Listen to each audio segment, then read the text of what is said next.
हे जरासं इकडे करून घ्या.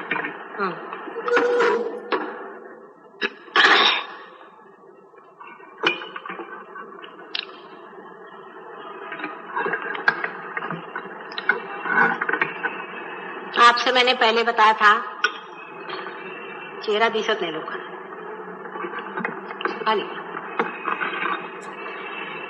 कि किस तरह से एक शक्ति 3 में बट जाती है और 3 गुणों में कार्यान्वित होती है. त्रिगुण में वो कार्यान्वित कैसे होती है कि पहली शक्ति, जिसे कि हम महाकाली की शक्ति कहते हैं, जो आदिशक्ति का एक स्वरूप है, उससे संसार में स्थिति होती है, चीज होती है, क्रिएशन होता है, जिससे हम होते हैं. उस शक्ति से ही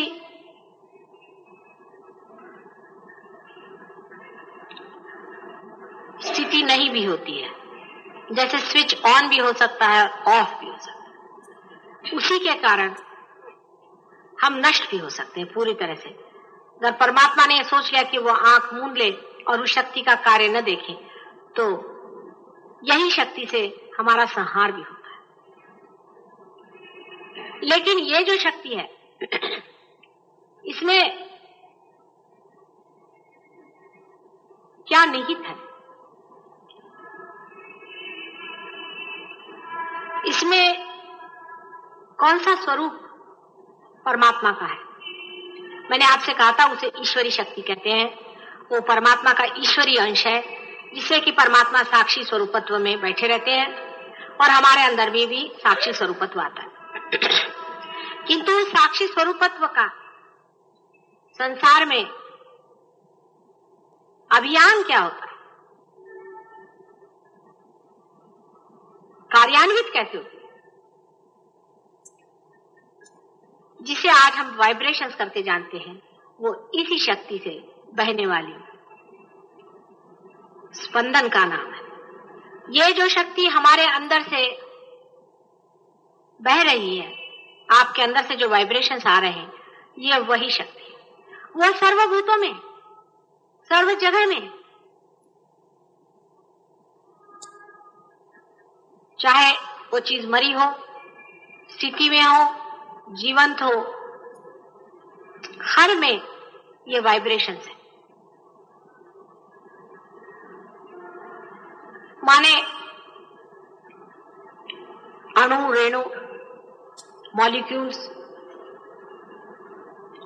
एटम्स, सब के अंदर यह शक्ति स्थिति बन करके, विटनेस बन करके रहती है.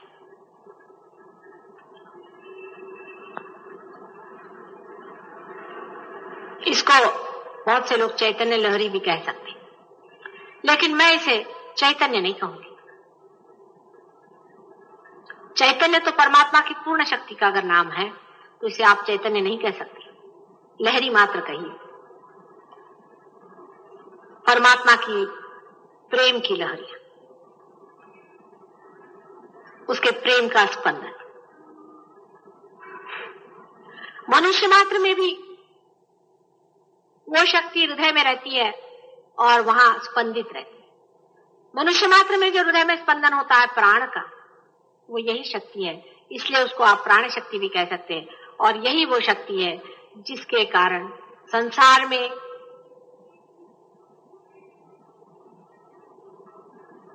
प्राण है, माने लाइफ, जिसको आप लाइफ कहते हैं.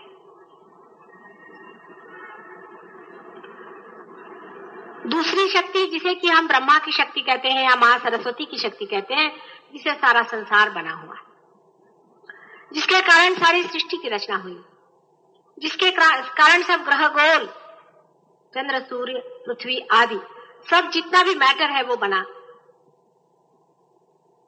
उस क्रिएटिव फोर्स को आप महासरस्वती की शक्ति कहते हैं.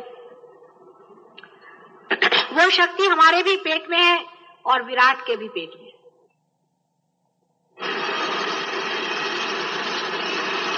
वो सब प्राणी मात्र के पेट में स्थित होती.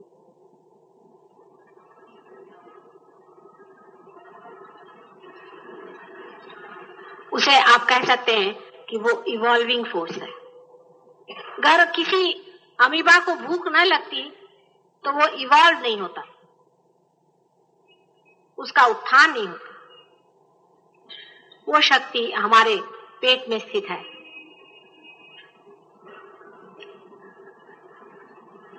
जिसको कि हम लोग रजोगुण के नाम से जानते हैं, जो कार्यान्वित होती है, जिसके कारण मनुष्य इस दशा में पहुंचा है, इसे इवोल्यूशन कहते हैं।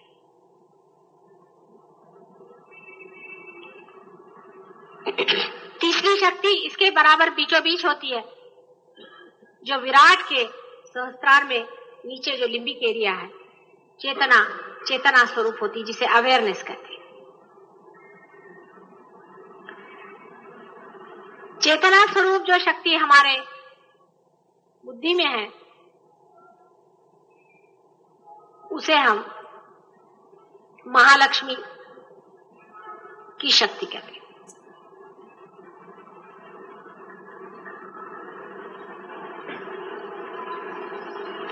इस शक्ति का कार्य भी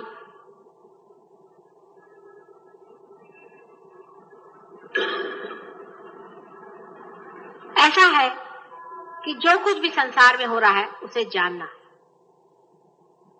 जैसे कि एक अमीबा को भूख लगी या किसी जानवर को भूख लगी और वो किसी चीज की ओर उठा, उसने अपनी गर्दन उठाई, उसकी गर्दन बड़ी होने लगी, लेकिन उसकी भूख पूरी हुई या नहीं, इसको जानने की शक्ति ही ये शक्ति।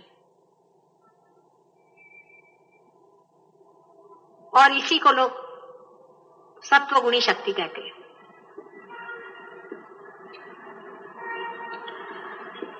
इन तीनों शक्तियों को जब एकाकार हम पाते हैं तभी सल्वेशन होता है।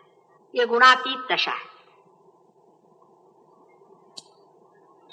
माने आपके हाथ में से अभी वाइब्रेशंस बह रहे हैं, जैसे आप पार हो गए, ये इसका प्रूफ है। इसकी आपको चेतना भी है, आप जानते भी हैं कि आपके अंदर से वाइब्रेशंस भर रहे हैं। आप ये भी जानते हैं कि दूसरे के अंदर वाइब्रेशंस है या नहीं। आप ये भी जानते हैं कि उसकी कुंडलिनी कहाँ अटक रही है। और तीसरे, आपके अंदर वो भी शक्ति आ गई कि आप दूसरों को इवॉल्व कर सकते हैं, आप दूसरों की जागृति कर सकती हैं, दूसरों को पार कर सकते हैं। क्या आप समझ सकते हैं कि आप इतने बड़े हो गए हैं कि आप दूसरों को इवॉल्व कर रहे हैं? आपके दिमाग में भी ये बात नहीं आती। आप समझ भी नहीं सकते कि तीनों शक्तियां आपके अंदर में एकत्रित होकर के बह रही हैं, और इसीलिए आपकी इसकी चेतना भी है, आप जानते भी हैं।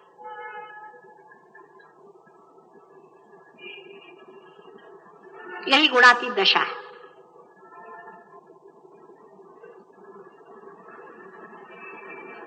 इन तीनों दशाओं को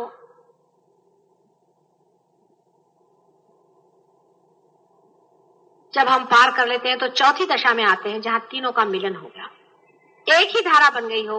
यही फोर्थ डायमेंशन है, यही चौथा डायमेंशन। और इस चौथे डायमेंशन में जब हम चलने लगते हैं तभी हम गुणातीत दशा में जाते हैं, जहां गुण हमसे छूट गए। तब यही चैतन्य, इसे कहना चाहिए, जहां आप absolute knowledge, absolute love and absolute bliss, इन तीनों के साथ में संबंधित हो। और इसको करने के लिए जो शक्ति अपने अंदर में बची खुची रखी जाती है, जिसे रेसिडुअल एनर्जी कहना चाहिए, वो शक्ति हमारे त्रिकोणाकार अस्थि में नीचे छिपी हुई है, और वही इस्तेमाल में आती है, और वही इन तीनों शक्तियों को छेद करके एक कर देती है। और तभी आप गुणातीत दशा में जाते हैं, और तभी आप में चैतन्य हो जाता है।